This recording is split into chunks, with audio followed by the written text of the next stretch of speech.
Okay, do we have the game on screen? Okay. Starting to get a little bit fucking angry.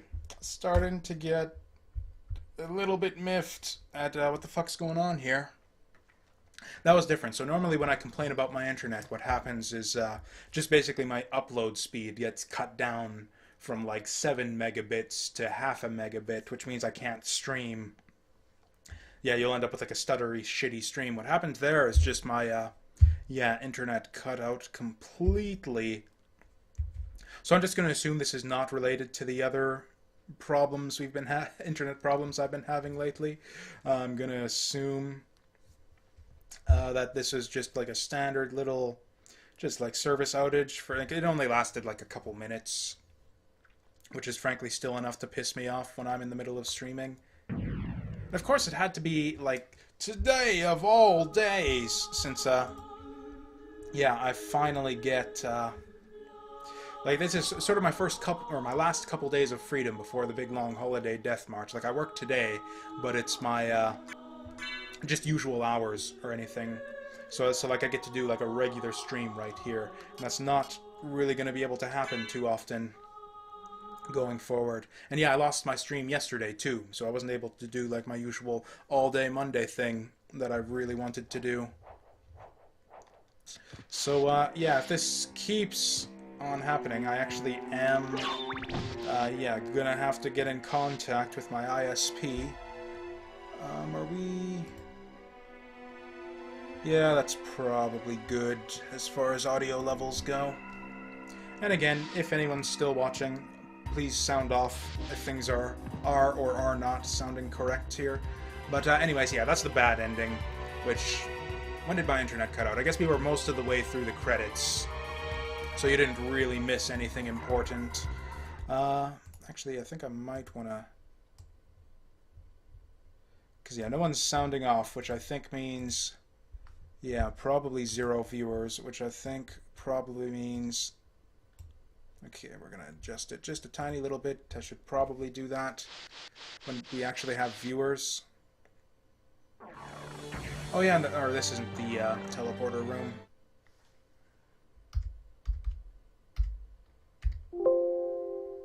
I don't know what that button did. Yeah, it seems like it's not letting me switch between the hardware and software emulation for some reason.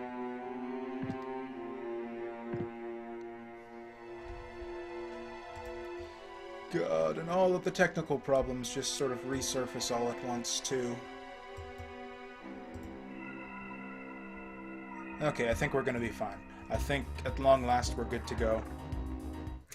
Although, with that said, now that I think back on it, I think I actually did screw something up, just in terms of the game progression, because we were up in Ulrox's quarters earlier, but I forgot to activate the teleporter for it.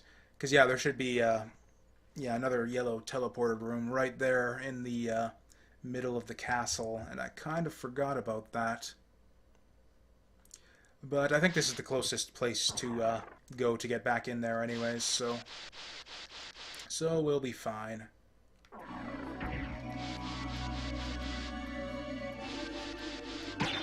Actually, let's try a different weapon this time.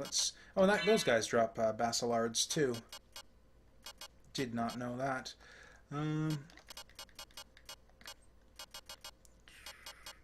So yeah, there's not really much that's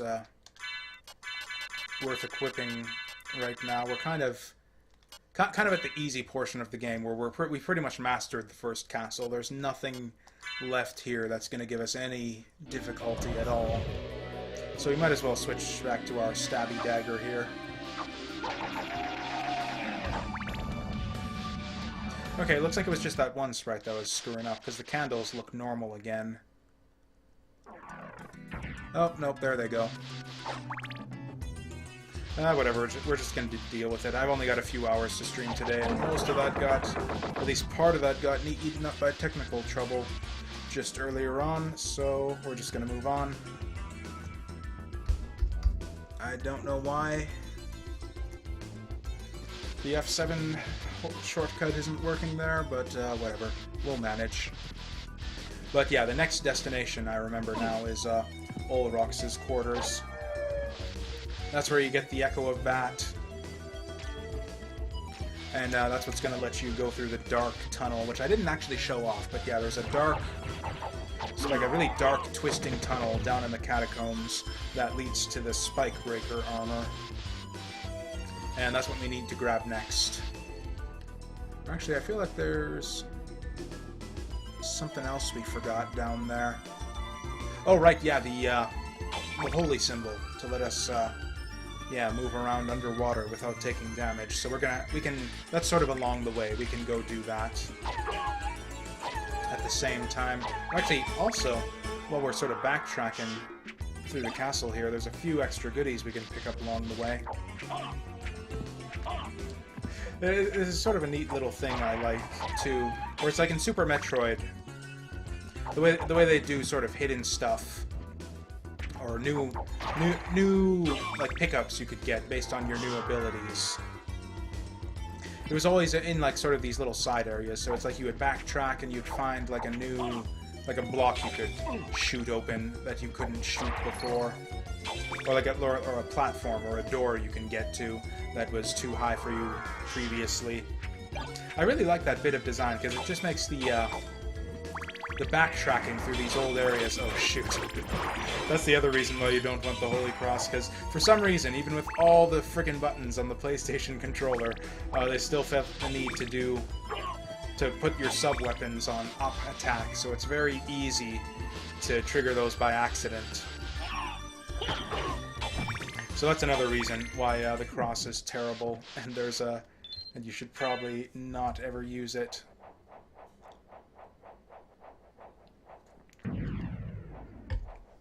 Doesn't anything even happen if you try to use this thing again? And yeah, I really do wish that they'd have, Okay, yeah, dagger will be good. Costs 1 heart.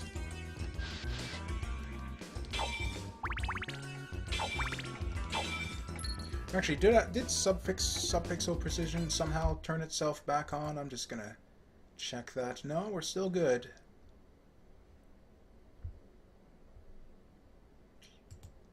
Okay.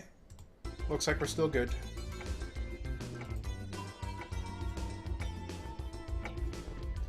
Okay, and in here... Or actually, there's some stuff in here we can grab, too. And yeah, Castlevania Symphony of Midnight is kind of the same thing, except it's less in the way of, like doors and little, like, passageways and side areas you can get to. But mainly just... Or I guess there's one of those here. But there's a lot of stuff, like, just kind of lying in the open that you, like, couldn't get before, that you can suddenly reach when you backtrack through these old areas. With, like, a bat form and double jump and all that. Like you saw in the chapel, there were a bunch of ledges we couldn't get to before that we could suddenly reach. Once we got... Ah, this is the good stuff. This is maybe my favorite, yeah, favorite, what do you call it? Favorite relic in the game. And actually, I don't remember if it's even printed in the manual, so yeah. And yeah, you can turn all these off for some reason. You can only have one familiar equipped at a time. But yeah, all this other stuff you can toggle on and off at your leisure. Yeah, Leap Stone. What was the one we just picked up, though? Yeah, Gravity Boots. Wearer can jump high. So that sounds really cool, but I'm jumping just as high as I did before. So it hasn't actually changed my jump at all. And I don't even remember if this is in the manual or something. It's almost kind of a... Shit, we missed our opportunity. I guess we could take a detour around through the chapel to go the other way. But, oh yeah, you know what? If we can come back here with the stopwatch. No, I'm about to sneeze. No, I'm not. I hate it when that happens. I think there's a stopwatch over here. Nope. I could have sworn there was one around here somewhere.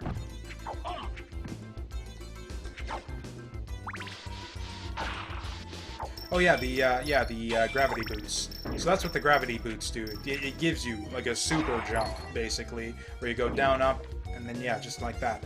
Richter actually has a similar ability. His is like a big uppercut. that he can do. There it is. Knew it was around here somewhere. Okay, so that'll give us something to do. Just sort of waste time until the door to Orlok's chambers reopens. But yeah, gravity boots. And I don't think I figured out even how to use them on my first playthrough. And again, I don't want to say it's like obtuse game design or anything, or badly clued, since I don't remember if it was in the manual or not. I would not have thought to like recheck the manual after grabbing that item to see. Oops. Oh hey, I think this is the Alucard shield. It actually didn't take... Yeah, so this is all of the Alucard equipment. Or actually, I don't think I showed it off, but at the very beginning of the game, we sort of started things off with a super powerful set of equipment. Like Alucard's basic equipment. That's like the best stuff you can get in the game. We had the Alucard sword, shield, mail, all that good stuff. So that right there is basically, yeah, the Alucard equipment to get you kind of excited. But yeah, even as a kid, I noticed right off the bat, like, Alucard, what the hell is that? What it resembles the family sword, but yeah, as you can see, this thing has fuck all for attack power. In fact, I believe if you, so yeah, it's the basic form, and you can check out a weapon's strength just by doing this bit of math here. So it's your base strength plus the weapon damage. So we've got 19 plus 29 strength. So that's, freaking math. So that's going to be like, what, 48? Yeah, I think that's 48 base strength. So Alucard's sword then has 2 attack strength, which is really, really shitty. Alright, we've got 0. Actually, 2 defense isn't much anyways, but yeah, we can put that on. And there's a cool thing you can do with this if you have the shield rod equipped. So actually, I'm curious now. Does the Alucard sword? So it still looks. And yeah, the Alucard sword really is one of the best weapons in the game. It's got really, really high attack strength, and it swings a little bit faster than your regular short sword. And actually, this weapon here, even though it doesn't have the attack strength of the full-blown Alucard sword, even as kind of like a fake imitation of the Alucard sword, it's pretty decent. Now, the question is, does it have... So it doesn't have the special attack, but it still swings pretty fast. Like, you compare this to, like, something like one of the more basic short swords. Yeah, it's like twice as fast as a regular sword. But anyways, we're gonna go Alucard, or no, we didn't care about the Alucard sword. We want the shield rod. Show this stuff off, and yeah, Alucard mail. That's a question mark. I don't believe that it does. And yeah, this one resembles the family shield. They don't even give you the necklace that he had on at the start. You don't even get your fake version of that. Oops. Okay, what was the trick with this then? I think you have to like get the shield right up in him. Maybe this guy's too short. Come on. Okay, this isn't going well. This isn't going well at all. Getting better at those soul steals though. Oh well, we'll be able to try it out in a second, but I believe the trick with the Alucard shield, it looks worthless. Like, oh, that, eh? But I believe what happens there is that the shield itself can do a ton of damage.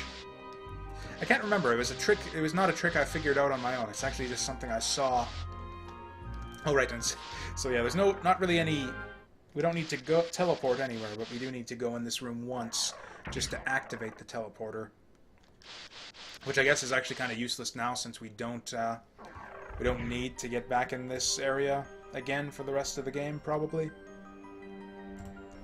But, whatever, we'll be fine.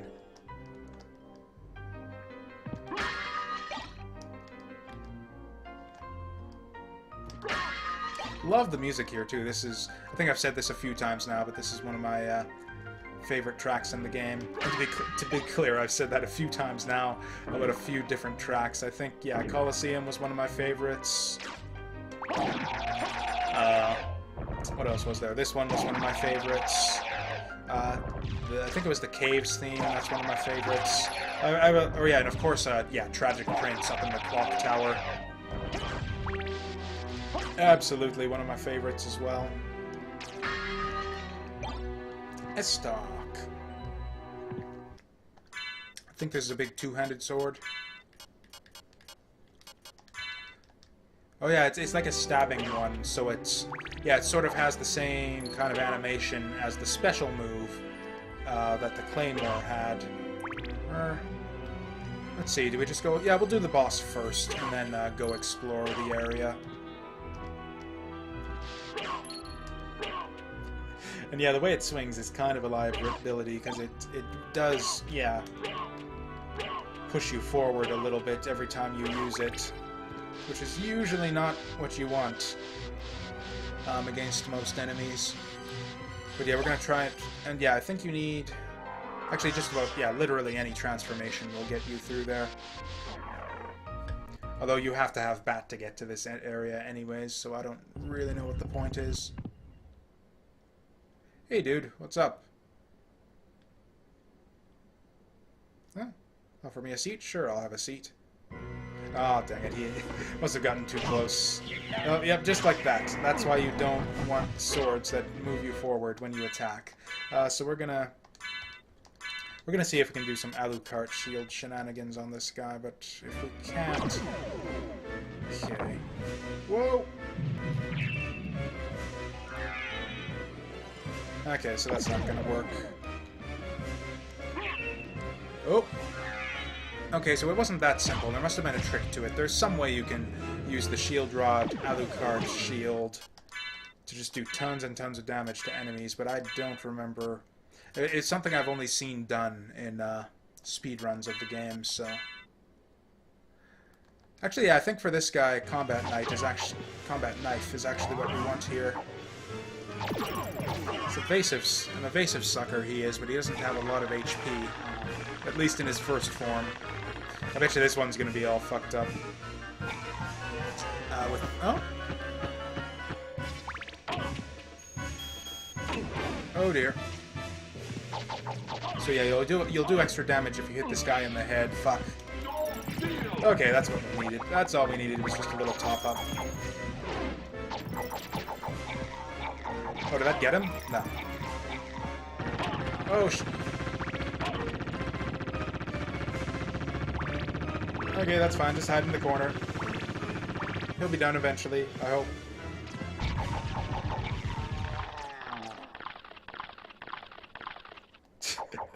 Oh gosh, this game is so Super Metroid.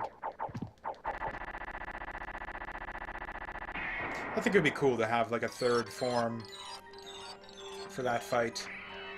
Even just like a little quick thing, or you just like chop off it, like, you know, stab him in the head one more time, just to finish off the big pile of bones. But yeah, that moment right there with the skeleton just kind of staggers forward. That is like, this game is very, very obviously inspired by Super Metroid. Like I've said, other Metroidvania-type games have existed before. In fact, on the Sega Genesis, the Wonder Boy and Monster World series, those games are basically Metroidvanias, straight up. So yeah, these types of games have existed before, but Super Metroid kind of pushed the bar and to the next level and set the standard for these types of games for years to come. I say for years to come. I can't actually think of any other Metroidvanias that really followed up in the vein of Metroid, Super Metroid, or Castlevania Symphony of the Night. Other than, you know, the sequels to, not even both of those games, like really only, or I guess there was Metroid Zero Mission. But yeah, it's really mostly just the Castlevania sequels that really kind of continued this sort of tradition of the Metroidvania forward.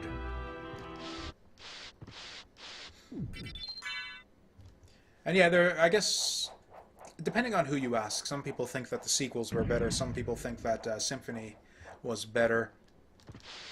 For me, a lot of it comes down to just the aesthetics. Like, basically any, and I think I've gone into this before, basically any portable game, for me, like anything on the DS or Game Boy Advance, just comes at an immediate disadvantage to anything on the PS1. Or just any home console in general, even Super Nintendo, really. Yeah, the portable games are just immediately disadvantaged by just because they're portable, and they're on like these shitty little screens and the tinny little speakers, and they're not designed with like the full... They don't have access to like the full power and the full hardware and production values of like a proper console release, and that just really bugs me that that just all of the Castlevania sequels were like such a huge step back in that regard. And there is the argument to be made that the Aria games, especially, or the... Would it be the Aria games or the of Sorrow games? I mean, I can't. They kept up this dumb thing with the titles too, where I can't keep track of them. Let's go through them. So there was Rondo of Blood, Symphony of the Night. Next up was, and then they went to the portable ones. So it was Circle of the Moon. I think Harmony of Dissonance was no, that was the Xbox one from years later. I think Harmony of Despair was the second one on the GBA, and then you had Aria of Sorrow and Dawn of Sorrow, I think, with Dawn of Sorrow being the first DS release. I get confused about the locations of items sometimes because they changed them around a little bit for the PSP version. Or I should say they changed it from the North American version and reverted back to the original Japanese. But yeah, we got the sword card finally. This is like the one useful familiar in the game. So we're going to want to have him equipped pretty much the whole time. Like you got, the fairy, I guess, is good for using items that the fairy can use. And the devil is good for hitting switches. Oh yeah, the fairy also points out hidden passages and breakable walls and that sort of thing. I'm going to see if I can get my green tea from the priest here. I think it's a random drop, but we're just going to see if we can get it this time. Or is he just going to stab me? I think the blue one is the one that doesn't stab you.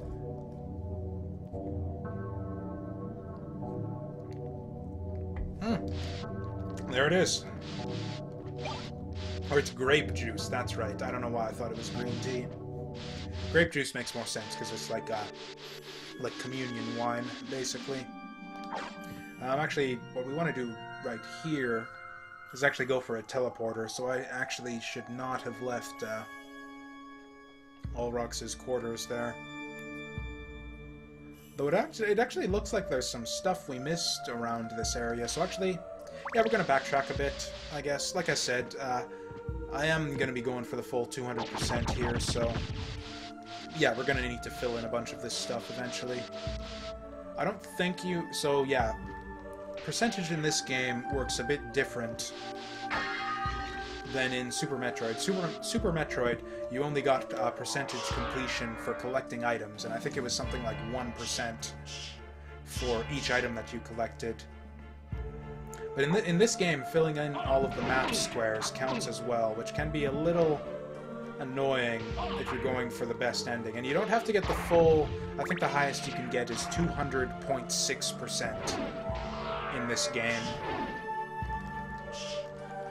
I think the trick with the special move inputs is that you can't go too fast with them. Oh yeah, and we got our Echo too, which is... I think it's literally... Okay, later on we'll get Force of Echo, which turns the Echo into an attack that can deal damage. But until then, the Echo is literally useless except for one specific room in the game.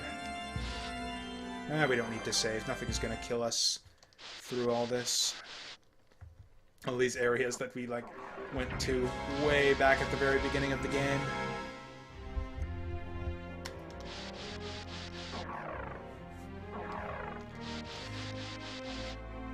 And yeah, I guess this is... And I guess a lot of people might not have even, figured out on their own that there was a second castle in this game. Like, the requirements are, like, a little bit obtuse. Like, you'll find the stuff you need just for exploring the castle. Or actually, there's something cute I want to show off with the bat card. So yeah, we'll just equip this very briefly here.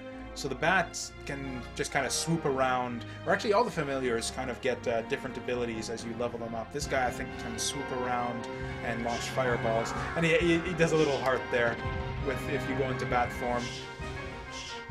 And he gets confused if you once you it's. I don't know if you guys are the same age to remember this, but it reminds me of that bit with the squirrels in The Sword in the Stone. The animated Disney movie, Sword in the Stone. just the way that the little heart comes off when you transform, and he gets all confused when you transform back. And if you level up the Bat Familiar, you'll actually get a little trail of bats behind you as well. Like, it'll summon extra bats when you go into bat form, and they'll all shoot off fireballs in unison when you do. Sort of like options in Gradius, actually. I wonder if that was meant to be a deliberate reference to Gradius with that. I saw something else here that was of interest. Okay, yeah, this is the shortcut down, so we're gonna want to go this way.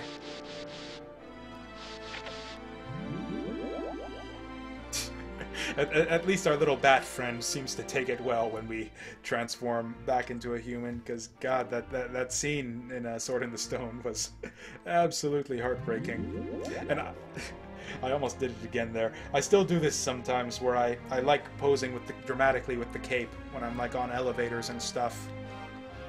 And sometimes it goes wrong, and in fact that happened earlier in the playthrough, where I was pressing up to pose dramatically with the cape, and I ended up going up on the elevator as a result when I didn't want to. Or you know what? Yeah, there's something here. I don't remember what exactly, but we're gonna grab it. Okay, so yeah, this is the room. And actually, this is the most dramatic difference in the layout of the castle between this and the reverse castle, because you get to this sort of collection of sub-weapons very differently in the second castle. Skill of Wolf, and yeah, it's something completely different here. Yeah, when you come in the second castle. Also, it's an incomplete collection. We don't have a dagger. What else is there? We don't have a stopwatch. Do we want to change our weapon, though? I feel like the axe is good enough right now.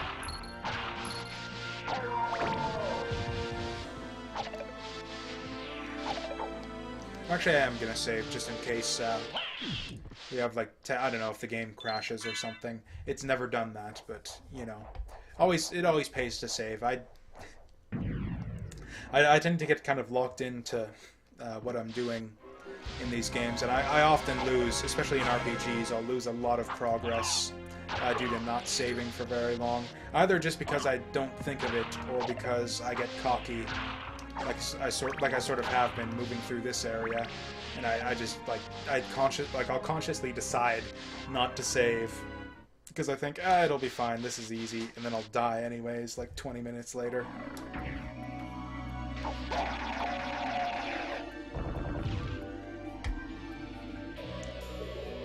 Or, you know, there's some stuff, yeah, way back by the entrance that we might as well pick up now that we're in the area.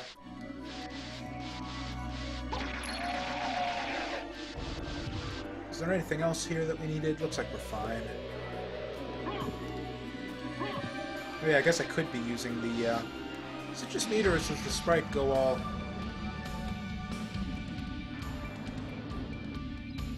I don't know if it's just me or if it's just like the way he looks against the background there, but it looks like his sprite like goes all fuzzy when he's standing in this room. And then yeah, here it seems like a lot sharper and clearer. I don't know, maybe it's just a optical illusion with the background or something. Of course, here's the thing with the Ring of Ares, is I'm taking 12 damage from friggin' zombies. Why are we even doing this? Yeah, this is the smart way to clear all this.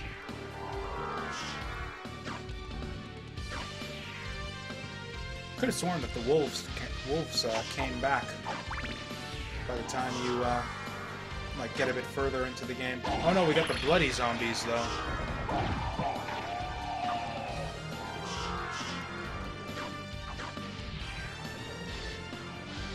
Oh, one of these guys again.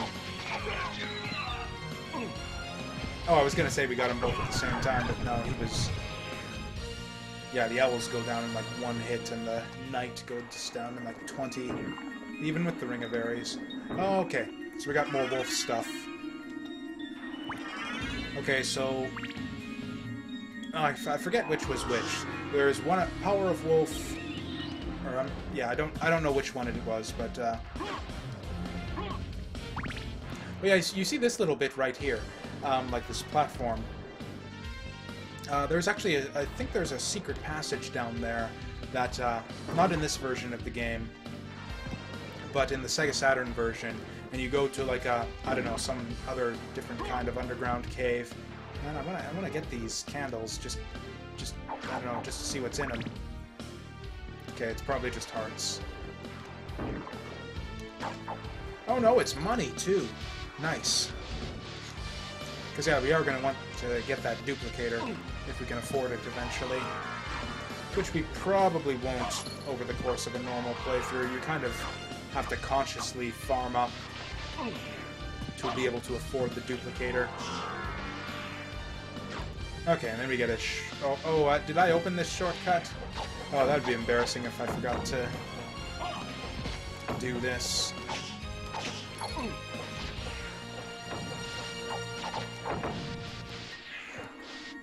Okay, good, we did this already.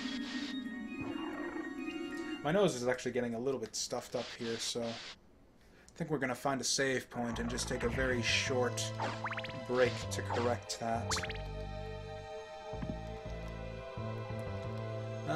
Yeah, we'll come back here later once we can go underwater without taking damage.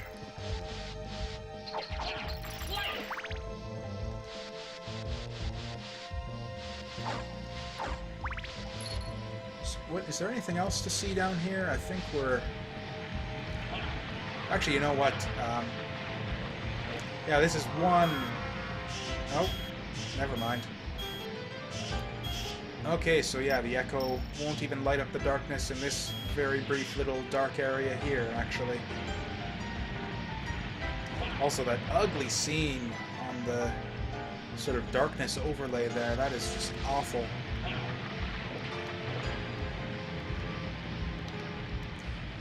Okay, and we got a square to fill in up here. Which we might as well do while we're in the area. Oh, that didn't get it. Oh, shoot. Okay, it's tricky, but yeah, you can also direct your jump a little bit there, where if you... Yeah, so the input for that, I guess, if I didn't explain it, it's the same as Richter's uppercut. It's just a down-up jump. But if you do like a down-up, like down-diagonal-up jump, then you'll get a diagonal jump, which is actually kind of helpful sometimes when you get sort of locked into dropping down in some place you don't want to. Okay, we got a save point coming up, so we can take a quick break once we come to that. Knuckle... Oh yeah, we already tried the knuckle duster, and it is a piece of shit.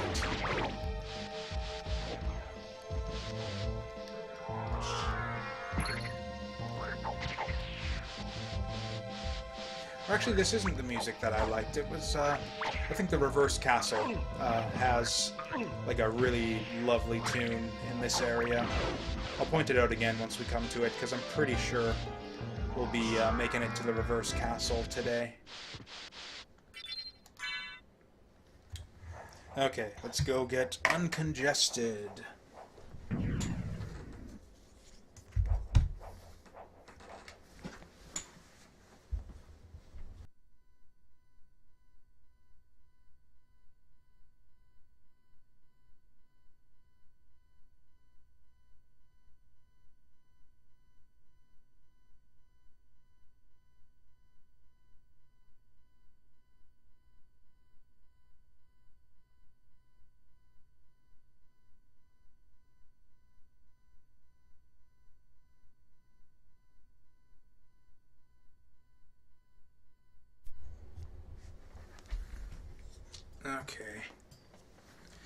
Gotta make sure I remember to unmute my microphone. And we've done that, and we're ready to go again. Okay, so yeah, there's a brief little detour that we need to make here.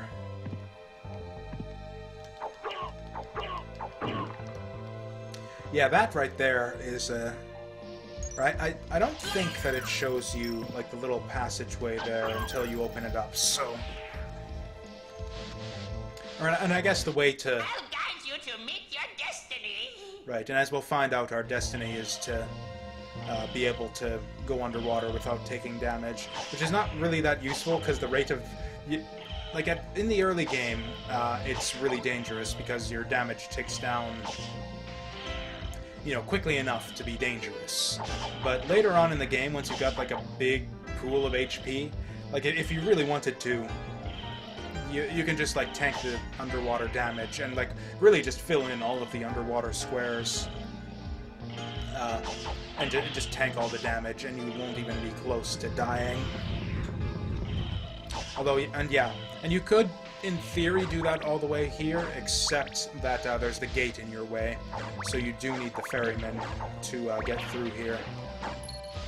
And yeah, he won't show up unless you get the mermaid statue at the end of the other ferryman area. So yeah, it's a whole convoluted process to get this item that isn't really terribly useful.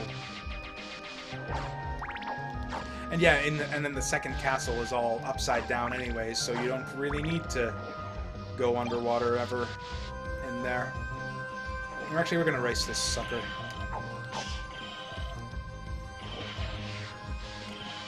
Okay, who's faster? My backdash or his rowing? Oh yeah, looks like it's easily backdash. Easy backdash win here.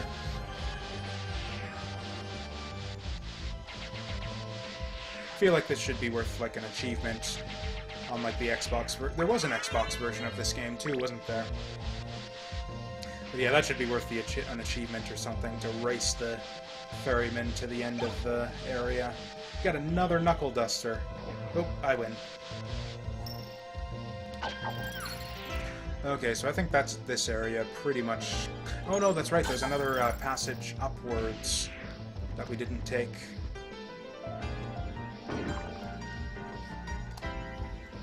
But yeah, this is kind of what you'd...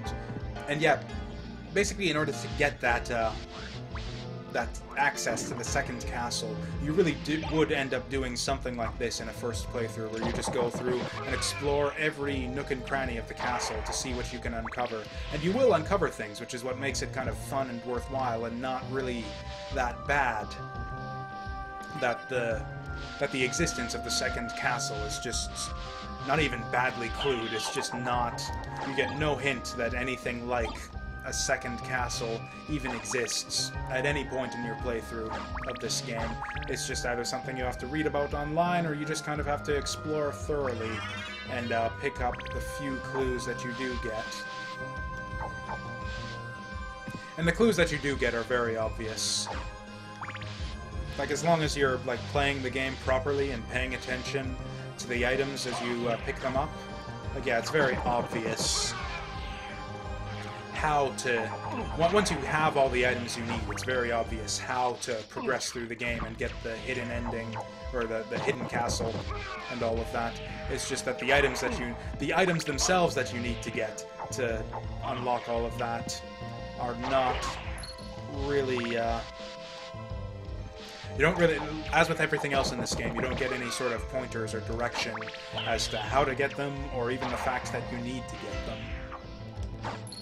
And I really do appreciate that kind of sort of mysterious quality that this game has, and just that games in general that do have it, that are like that provide you with very little direction and leave you to explore on your own and figure things out.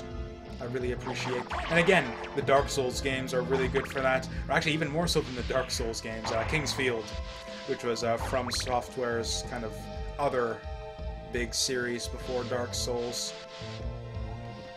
Sort of a spiritual predecessor, I feel, to the Dark Souls series was the King's Field games.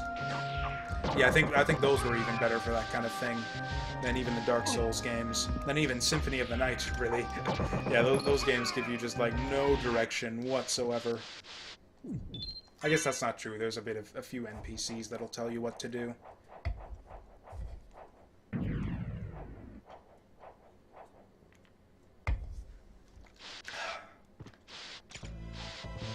Oh, we got the prairie wheat. What is this? Yeah, the golden prairie wheat ale back in season now too. This is just like when I was streaming before, like around this time. What was it? Last year or a couple years ago, when I was getting into the whole Twitch thing.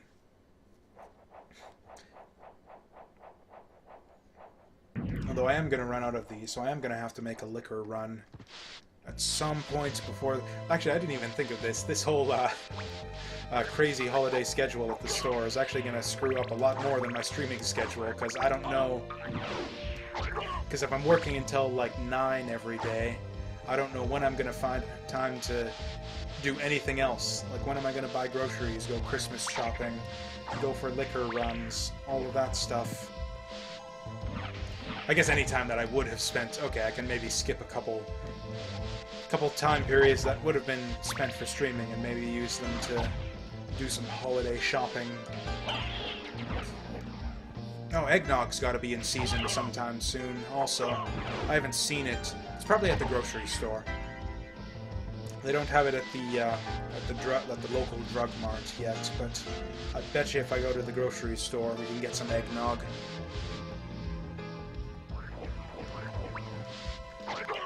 Yeah, I've got no shortage of rum at the moment, but yeah, we don't have the eggnog just yet. Then it'll be like a...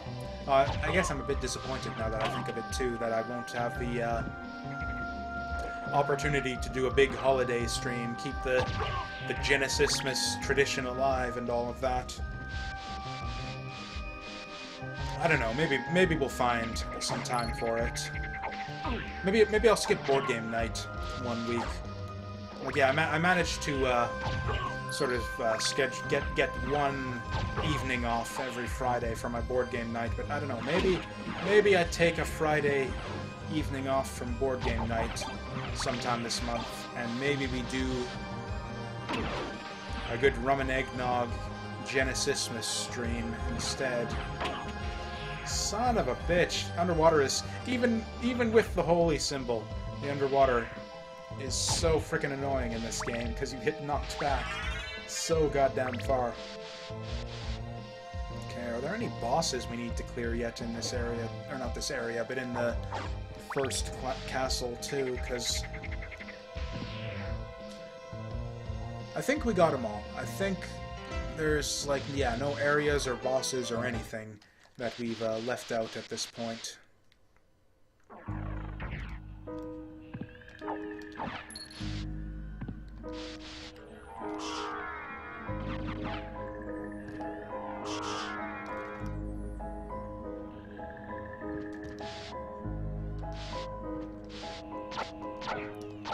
Oh, that hitching, though, it's still happening every once in a while. Actually, did I? Yeah, I unlocked the teleporter here. Yeah, we've actually got almost a complete map here. Or it looks like there's like a little bit of extra stuff I need in the... Oh, and it looks like I went out of my way to cover everything in Ulrox's chamber also, and it seems that I missed a square. Also, I could have sworn that there was like an entrance. Oh, I missed a spot. How did I miss that at the entrance to the castle too? There's a square missing there. Oh well, we're not gonna go too crazy going out of our way for every single square or anything like that. Yeah, I can take a closer look at the map later on once we're ready to leave this place. Leave the first castle.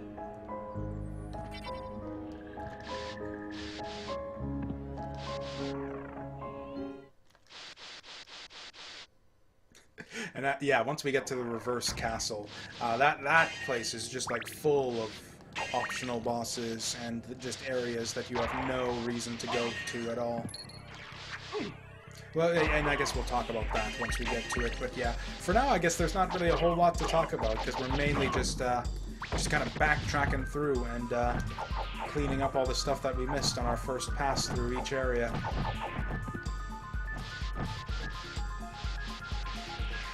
Actually, I'm just kind of curious how our sword familiar is coming along. Okay, so he's leveling up at a decent clip.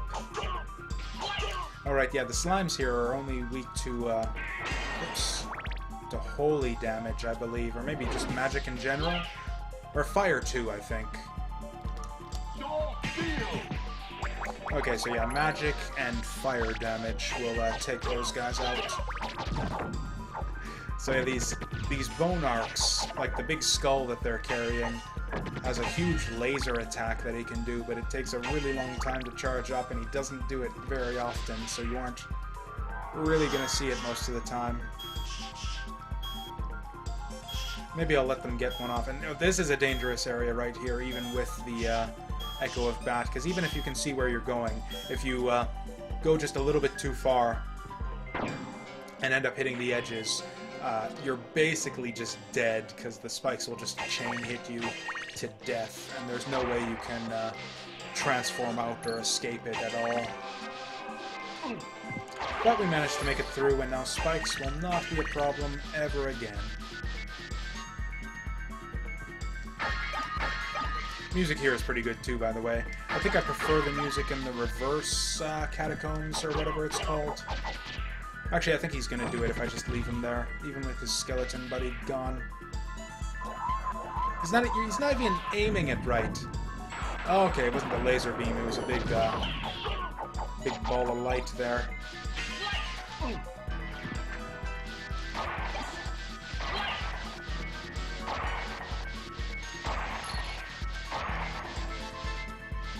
Okay, and right here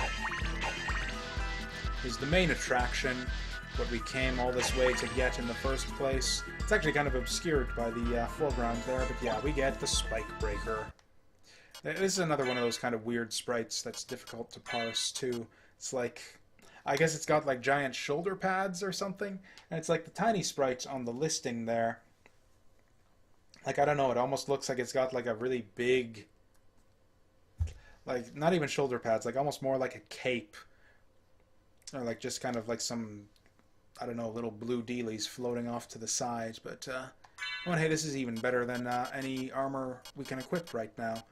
Or other than, okay, walk armor is going up there since we're going out of our way to... Actually, nunchaku. We got that a while back, didn't... Or no, we just got that. Sure, we can give those a shot. So it's, yeah, kind of a little 2-for-1, where it'll attack twice if you use it. Although it's still, yeah, we're still kind of strong enough right now that we can one-shot everything anyways, so we're just kind of a waste of... How come it doesn't... Sometimes it doesn't show our damage numbers for some reason. Actually, here's where we can actually show off the 2-hit ability there. Oh, hey, the worst... I usually don't let the were-skeletons live long enough to, yeah, do their little running thing there, but... Yeah, if you leave them around, they'll do a few different things, actually. I don't know if they do the... Yeah, they do the Shower of Bones, too. Yeah, those guys actually have, like, a bunch of different attacks. It's kind of a shame that by the time you fight these guys, they go down in one hit. Anyways, we're gonna go back to the good old reliable knife and shield combo. Okay, and I got the armor on right. It's really satisfying the way the spikes just sort of, yeah, just break off like that too, and like bounce around. Just like a completely needless amount of effort went into just like animating these things and making a physics engine to have them bounce around and rotate and all of that. It's just the attention to detail in a lot of these old classic games. Especially this one, and Symphony of the Night, even for the time, kind of stands head and shoulders above everything else. I think I said that a lot about Chrono Trigger, too, about how it, even for the time, it did a lot of things better than the other games out there. Okay, so yeah, we pretty much got this place entirely filled in. Actually, I bet you I can get like a really... Yeah, really big soul steal right here. Yeah, we took out like 3 or 4 slimes.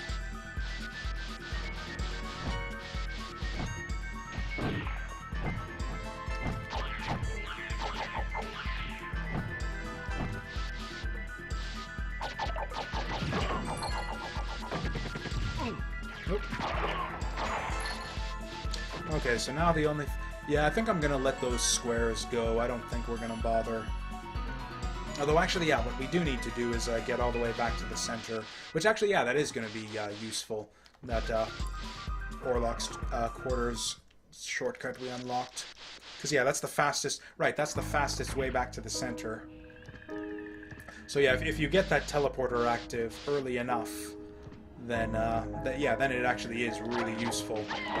It kind of serves as like a hub to every other area in the castle. Although, yeah, for some reason, it just completely slipped my mind to go there until it was basically like just about the very last thing that we did in the first castle on this playthrough, so... But yeah, normally I like to go to Orlok's chambers. I mean, I'm saying it different every time because it's different in the different versions of the game. It's like, or I think it's Orlok's chambers or something like that in the PSP version. Or that's the wrong teleporter. What do we want? We want... Oh, right, we want the goat. That's right. Or do we want the lion? Alright, and also I'm just going to give the map one more glance over to make sure we didn't miss anything. Any, like, open doorways or anything that we didn't go through. It looks pretty filled out to me. It might even be filled out enough that we won't even have to come back to get the full 200%.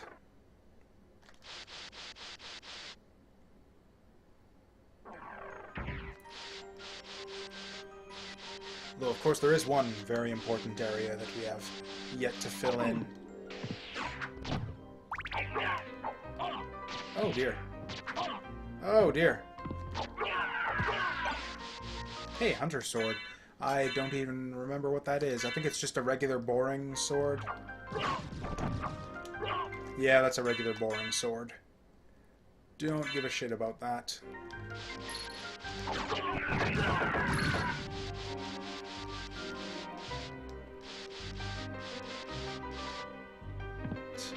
And actually, I kind of do have to go check my phone there, if you heard that in the background just a moment ago. Can you reach it?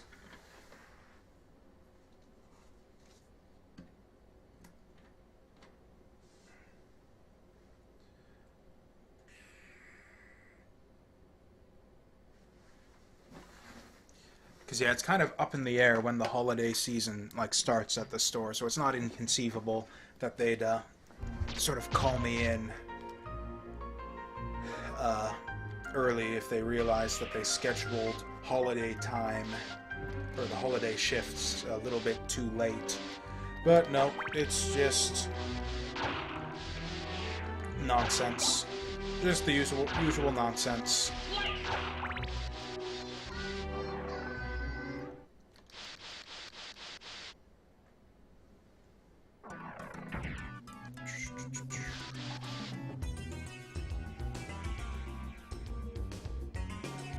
This is really annoying.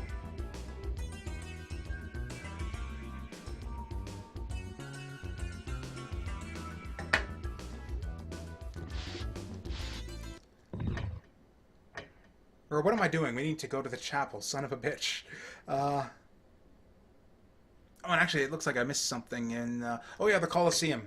There's something we need to get there. Yeah, I completely forgot. I don't actually have the ring yet.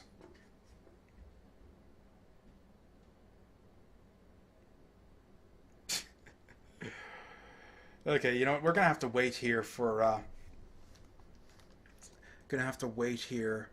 that thing to unlock anyway. So actually, we're gonna just take this opportunity to just take a little break. I'm just gonna... Oh, never mind. We're done.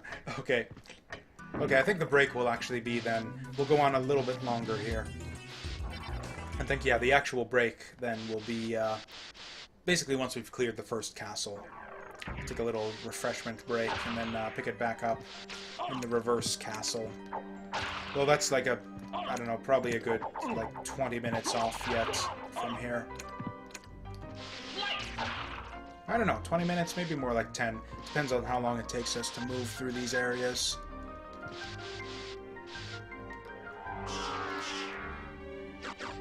Oh wow, that actually worked. Thought I was gonna crash into like the top of the little hanging down bit there. Okay, yeah, there was, and yeah, they even do, yeah, that's right, I opened this passageway up when we were through here the first time.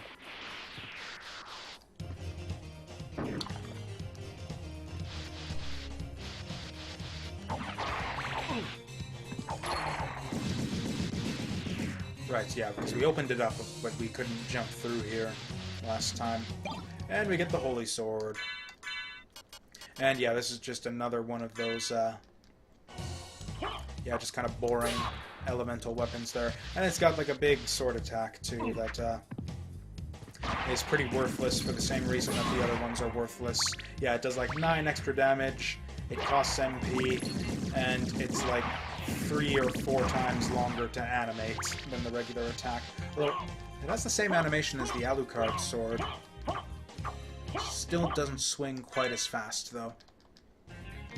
Though since it's strong against the undead, I guess we might as well use it here since there's all these skeletons in this area. Okay, so we did open up that passageway. Oh shit, we're like dying. How did that happen? Oh well. This should fix that. Nope, that won't fix it.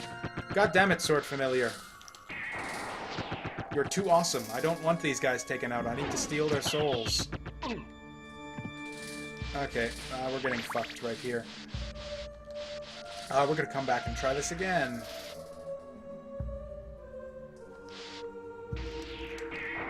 Son of a bitch. I have no idea why it keeps doing that when I do the soul steal. Like that, the input for that spell includes an up. And I'm not, there's absolutely no way that I'm hitting up when I do the soul steal.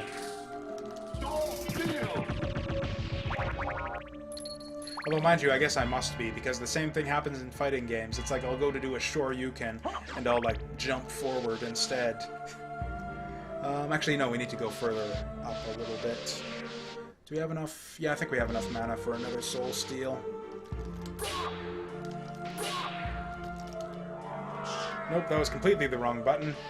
Index finger twitched a little bit there. Okay, now we're back in business. Oh yeah, I don't know if I commented on the chapel music yet, but the chapel music is also one of my favorites from this game. Possible #1 favorite? I don't know. What are all the contenders for my possible #1 favorite tune from this game? Chapel is a strong contender. Clock Tower, also possibly my favorite. Colosseum, another possible favorite there. I think that might be it. I think those might be just like the 3 that are... Yeah, this is... And you know that this is a significant hallway, because you need pretty much everything from this castle. Like all the major progression items in order to get in here. You need the Spike Breaker, you need Mist, although... I don't know, is it possible to get Spike Breaker without Mist? Because you need Mist for Bat, and you need Bat for Echo.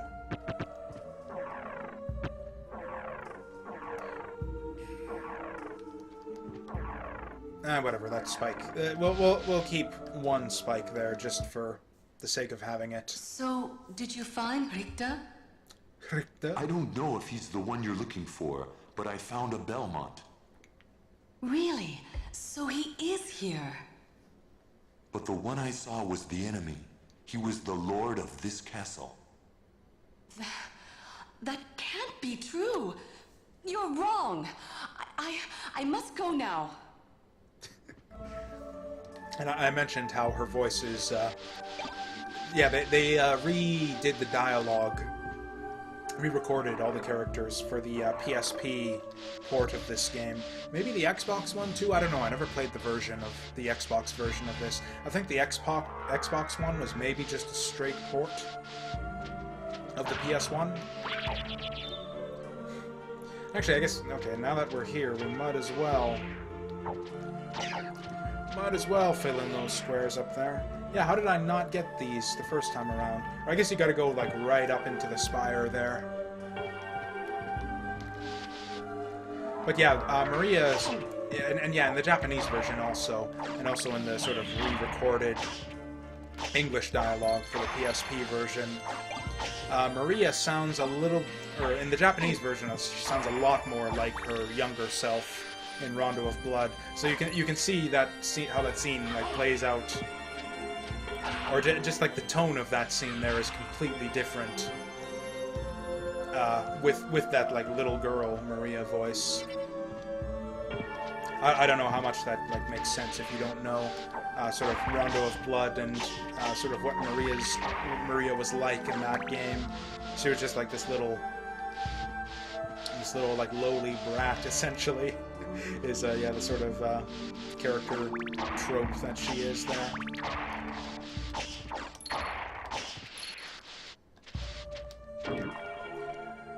Looks like we did clear out the top bit in this room though for some reason.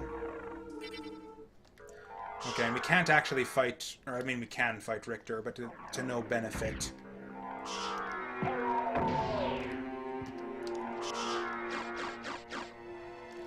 Oh, right, and yeah, so our actual reward for going through and seeing that scene there. So we got that. It was the gold ring from the succubus and the silver ring from that scene with Maria there. Those are the two main things that you need to do. Actually, let's just go straight. I was going to go up and save, but we can just go straight back to the... not the clock tower, but like the big clock.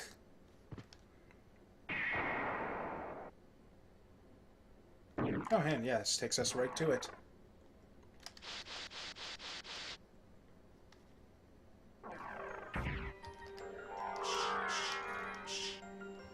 And I don't know, some people think that this is, actually, I don't know, now that I think of it, I can't remember the specific wording of the clue. Now that I think of it, depending on how they worded it, it's pretty obvious what you need to do here if you're reading all of the item descriptions. Again, which is kind of a thing that they carried forward into Dark Souls, just saying. But yeah, the clue for what you need to do next here is in the item description of those two items I mentioned, the gold ring and the silver ring.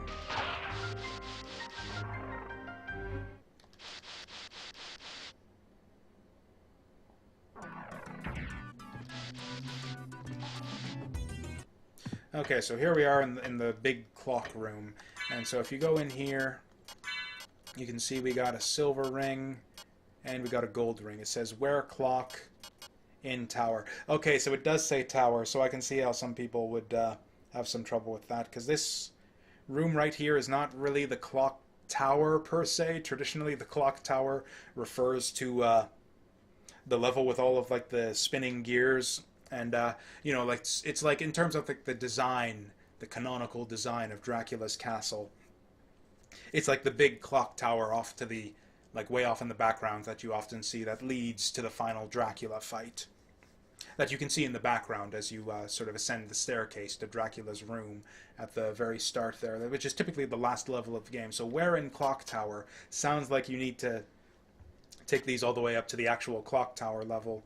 And I can't remember if it's actually called Clock Tower in this game, but I believe it is. But yeah, it would have been much more clear if they would have said where in Clock Room right here, since this right here, in terms of the castle design, is not the Clock Tower. This scene here takes forever, too. I think you actually do have to wait for the thing to ring, like, I think it's 12 times. Actually, no, I think it's 13. I think the bell tolls 13 times, if I remember right. I counted it once. Okay, and yeah, we got another secret passageway down here. So yeah, I guess I can, now that I think of it, I can see what people are talking about when they say that the whole where-in clock tower thing is very, very badly clued. And again, it's hard for me to judge that, since I had the whole thing spoiled for me by a walkthrough way back in the day. I wonder, I'll have to pay attention if I, yeah, because someday I'll play this game again, probably on the PSP version here on stream. And when I do, I'll have to pay attention. Remind me to pay attention to whether they retranslated that clock tower clue there. And actually, I should swap these back out before I forget.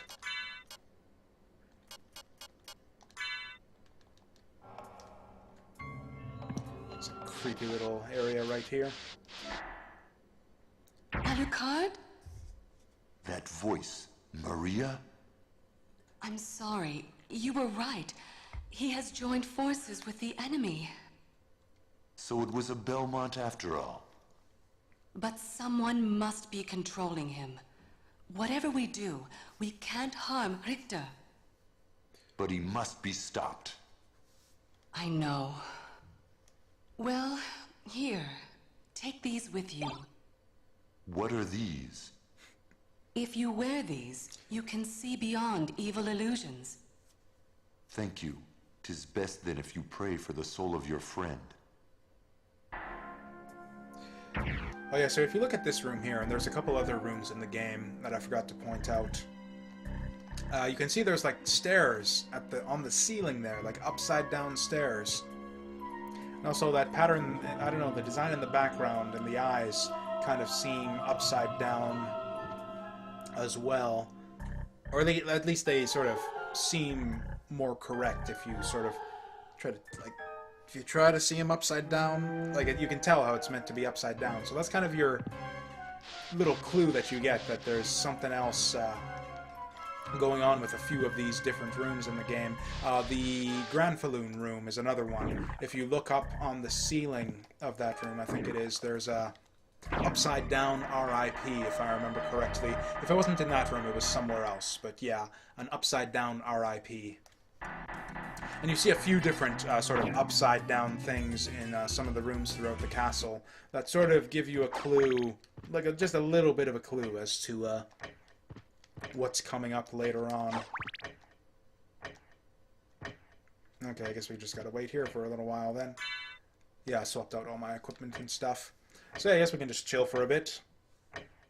How are you guys doing? Doing well, I hope? Gearing up for the holiday season? If you need to do any holiday shopping, be kind to your yeah, local friendly retail slaves. Is it just me, or is there like a face on that sword there? I never noticed that. Like right where the blade meets the hilt. It's like you got like two red eyes and like a mouth. I've never noticed that before. And I bet you that's... I don't even think I'm seeing things. I bet you that's how it's supposed to... That's like into the design of the sword. That little face is talking to us every time you hear the sword say something with his little battle cries. That's really neat. And you don't get to see, and it's really hard to make, it's even harder to make out when you see the sword, like just kind of, just like, you know, twirling around and like spinning at the enemies and all that. Like it's not that often that it just kind of sits there, like, you know, blade downwards. And you can just kind of look at it. Like, see, it's upside down, kind of rotating. And yeah, so you got to be standing still for a little while before it sort of rotates into position where you can really make out the face super well. I wonder if there's like concept art for the familiars for this game. I don't think I've certainly never seen it, but it would be kind of interesting if I could actually see what's going on with that face on that sword. It's kind of creeping me out now. Like actually seeing the thing rotate around. I don't know what it is. It's just kind of creeping me out. Yeah, and the sword will kind of transform as you level it up as well. It'll get like extra like dealies on the side, more blades, fancier hilt, all of that stuff. Gets new attacks too. All of the familiars kind of get new cool things as you level them up. Of course, it takes forever to. And I think on that same run that I talked about earlier, where I got all of the item drops from all of the enemies, on that same run, I leveled up all of my familiars to level 99. And like of the 2 feats, yeah, leveling up the familiars to 99 took the longer of the 2. I got all of the items checked off in the monster book long before I leveled up my last familiar. Though I did get most of them, and I think I had like one. My last familiar was at like level 70 when I got the final item drop. Oh yeah, so yeah, now we got the. So this is so the big convoluted process.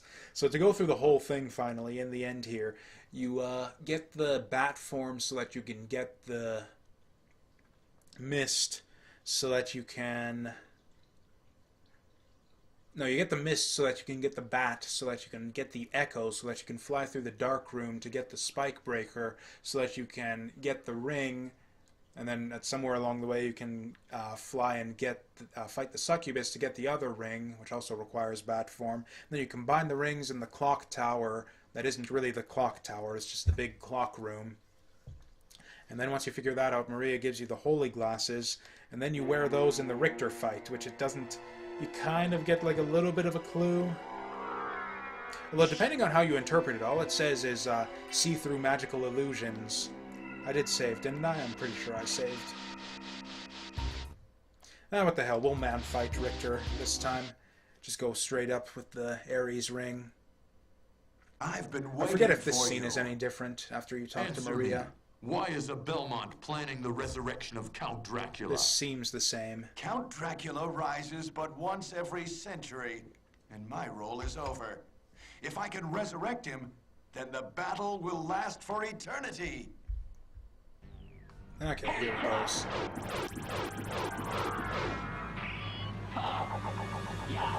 Well, yeah, I guess I don't really want the dagger for this fight, but whatever. Oh, yeah. Yeah, don't corner him when he gets off to the side there. Magnificent. Yep. Super fast But if now you feel my keep the Ares ring unbridled equipped, wrath. though. Yep, we're just gonna mist through this.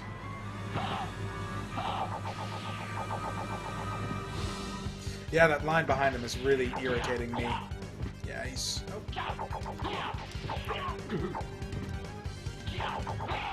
Oh wow, that was like 3 hits. But yeah, you do get a different... and yeah, So, the war So that's not between that's not what you humans do and to get vampires to the finally second castle, ends here. but you do get a different ending if you kill need him for the shepherd after talking to when the Maria wolves and have getting all the gone. glasses. My time on this world has come to an end.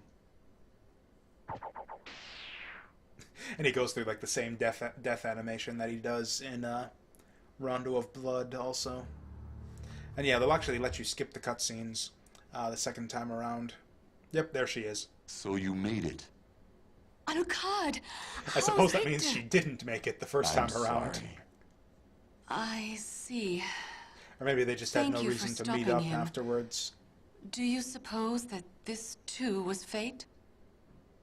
So your journey is over as well then? What kind of answer is that? No, not until I learn what caused Richter's madness. I understand. Well then, may the gods guard you along the way. Farewell. You as well, Alucard. Goodbye.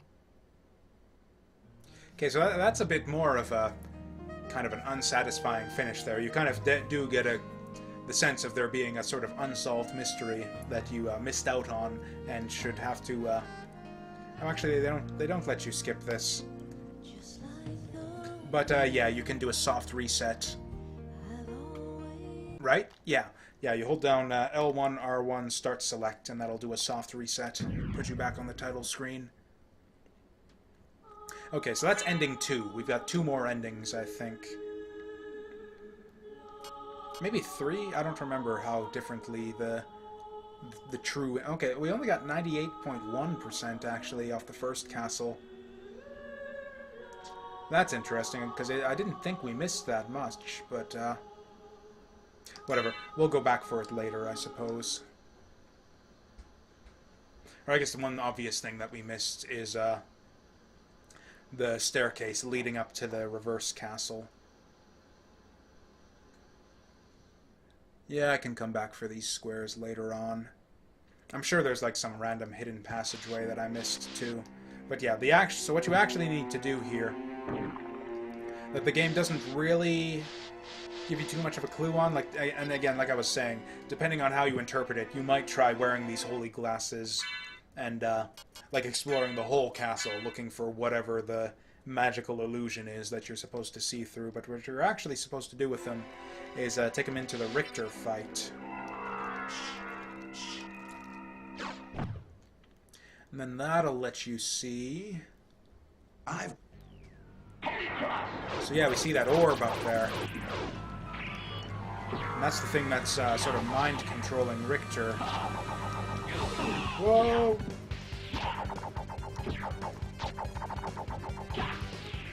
So that's your real target for this fight. If we... Oh god, we're actually just gonna die here, as it turns out. Okay. Good fight there. Turns out it's a little bit harder to... And I suppose it makes sense. It is a little bit harder to go for the orb than to just kill Richter. Because, of course, Richter will stagger. You can kind of, like, chain stun him a little bit if you just stab the shit out of him repeatedly. Whereas if you're not going for him and going for the orb instead, he actually gets to, get some attacks off and make a mess of things. But whatever. If I actually pay attention to what I'm doing, we should be fine. Oh yeah, I haven't actually pointed it out yet, but the whole swirling text on the load screen, I'm actually doing that. If you hit the D-pad during the loading screens, you can, manipulate the text there. Just a fun little Easter egg, I guess. Oh, I didn't equip the glasses here. There we go. How much damage does this do? Not that much. It's just the same as all of his other attacks, basically. You fool! I just noticed that he says that when he does that dashing attack. Oh, and it's Shaft inside. Surprise! You defeated me, but all is not yet lost. And I don't think. The resurrection. Yeah, I don't think Rondo of Blood was actually released in North America, or if it was released for that shitty what is it, the TurboGrafx or whatever console it was released on that nobody over here owned. So yeah, there's a lot of connections between this game and Castlevania Rondo of Blood. But, like, yeah, almost nobody would have actually played Rondo of Blood back in the day. So, like, almost everybody who played Symphony of the Night, including me way back when, would not know who Shafted is and who Richter and Maria are. So that a lot of the effect of, these kinds of scenes is a bit lost, I guess, or would have been lost on a lot of the North American audience for this game. Though the effect of this scene is not lost. The fact that a whole new castle in the sky. Insane. Yeah, that must have been like a big, huge, like, oh, holy shit moment for a lot of people who played this game without spoilers back in the day. Thank you, Alucard. It's a shame that I missed out on that experience, but... Alucard? The same Alucard who fought alongside my ancestor, Trevor Belmont? That was over 300 years ago. No time for small talk. Is the person who controlled you in that castle over there? Yes, I think so. Maria, take Richter and leave here. I'll finish this. All right. Good luck. So we get kind of the big epic one-liner to sort of finish things off here. It's like, yeah, I'll go in there and finish this. And you'd think you're like going up to like the true final boss or something, but it's actually like a whole nother castle. And I guess it's not like a whole like new castle. So the gimmick here is this is the reverse castle. Oh, and yeah, you can see, yeah, it's the what would you call that? The carving in the background there, that little picture. How it's like the one dude's upside down and the other is upside down, or is right side up, and then that flips depending on the castle you go to. So the whole gimmick with this place here is that this is actually the layout of the reverse castle is basically the same as the first castle, except it's upside down and inverted. So it's like if you flipped it like this way, And actually, I think we want... I think we actually want to ditch the Ring of Ares just for the first little bit here. Yeah, we'll take the Mystic Pendant instead. Oh yeah, and the Holy Glasses we're done with too. Yep, all that should be fine. So yeah, the layout of the castle is the same, but the enemies are completely different. And yeah, there's new bosses and new items hidden all over the place as well. So it's like it's a new castle. It's just got the same same area, same graphics as the old one. Oh yeah, and if we're sort of getting an ominous number of items, of health up items dropped on us here too. So the reverse castle is also a lot more difficult than the first castle. Part of that comes from the fact that our movement abilities are basically entirely fleshed out at this point. Like we've got mist, we've got bat form, we can just fly anywhere that we want to. Huh, we get a two additional con for equipping this. I feel like changing up my style, I guess, so we'll go with that. What else did we get? Oh yeah, we got a new sword too, that I guess I'll try out. Bastard sword. I'm pretty sure this is just a regular sword. Yeah, just a regular boring sword. We'll go back to the combat knife. But yeah, the enemies in the reverse castle here are much, much tougher than the ones in the first castle. And furthermore, since you have all of your movement abilities available to you, there's not really any sense of like kind of progression or like the areas being sort of gated depending on what abilities you need to get there. Like the first castle, there was kind of a curve where you got like, you know, kind of your tier 1 areas are all of a similar difficulty level, and then once you get the double jump, that unlocks another set of areas you can get to that are all the same kind of difficulty level. Or I guess the Jewel of Open, I guess, is the tier 2 areas, and then tier 3 is sort of once you get your double jump and all of the areas that opens up are all kind of the same difficulty. And then I guess the last would be once you get the bat form, and then just the whole castle is your oyster, and everything beyond that is pretty much the same difficulty. The reverse castle, like there's no more movement abilities for us to get, so you can go pretty much anywhere you want right off the bat, but some areas are still much tougher than others. So it's like, in general, the areas towards the center of the castle are really, really dangerous, and you don't really want to go investigating those too much until you've done a little bit of leveling up and powering up and collecting items and stuff along the outskirts of the castle. I don't remember. I think you can use the teleporters right from the start as well.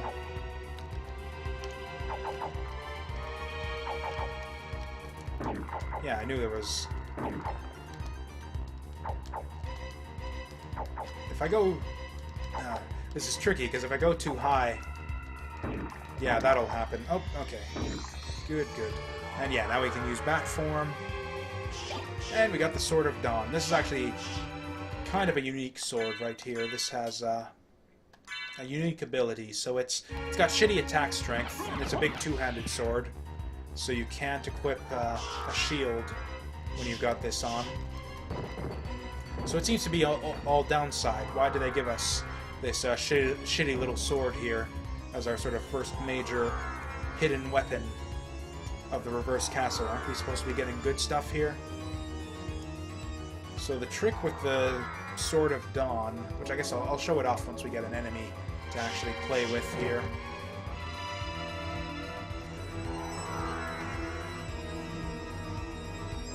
Oh hey, we got the Lightning Mail too. Is that actually better than what we've got right now? Not in the slightest. Okay, so if we take the teleporter at this point, will it actually teleport us someplace, or is it just like a null type thing where it'll just dump us back in here? Yeah, so this isn't going to do anything. This will just unlock it for later once we activate another teleporter. First castle, it was different. First castle, I think the first teleporter you activate takes you to the horse head teleporter. So we've got a... And yeah, since we can go anywhere, we've got a couple options branching off right from the beginning here. So if you remember the way that the first castle was laid out, we're just going to save it here too, since, like I said, this place a lot more dangerous than the first castle. So, oh yeah, I said I was going to take a break, didn't I? Yeah, I think I do need to take a break, actually. I'm going to refresh my drink and all of that. So, there's no platform here either, so there's nothing to light up these lion heads or anything. Actually, here's what we're going to do. The chapel... Oop.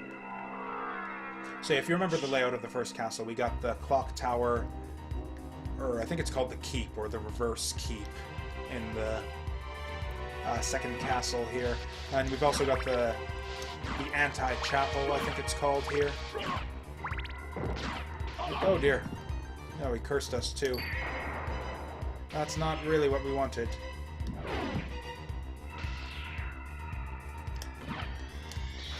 Okay, and this is the trick with the Sword of Dawn. Is you can summon these. In fact, I think it even says, yeah, summons Dawn Warriors. And yeah, there's a few, and you can summon them pretty rapidly too, and it's kind of neat. And yeah, there's a few different versions of them you can get too. You get the shield guys, and shield and spear guys who just kind of move forward like that. You get the magic guys. Oh yeah, got the sorceress too. I completely forgot about that one. I think that's kind of a rare one, so it's like most of the time. Oh hey, our sword buddy. So yeah, you got the archer, you got the mage dude, you got the sword guys, and you got the sorceress lady. It doesn't cost a lot of MP either. Oh yeah, and sometimes you get like the big horde of them all at once too, so it just kind of pulls a random Dawn Warrior out of a hat. It's a really cool item, actually. Unfortunately, I think it swings just a tiny bit faster than a regular two-handed sword as well.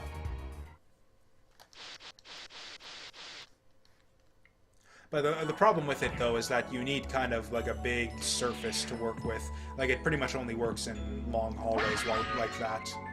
So like vertical areas like this, of which there are actually a lot in this game.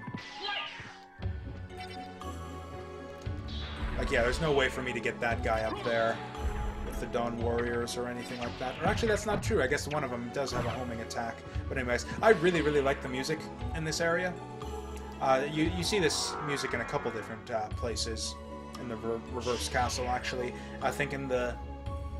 whatever the equivalent of the caverns is, the reverse caverns, or whatever. Or you know what, this sword guy is actually going to fuck me over. Yeah, we're going to get rained on like that. But yeah, we're going to just take a brief little refreshment break here. And yeah, I'll leave you guys with the Lost Painting, I think is what this track is called on the official soundtrack. So yeah, I'll just leave you guys with that.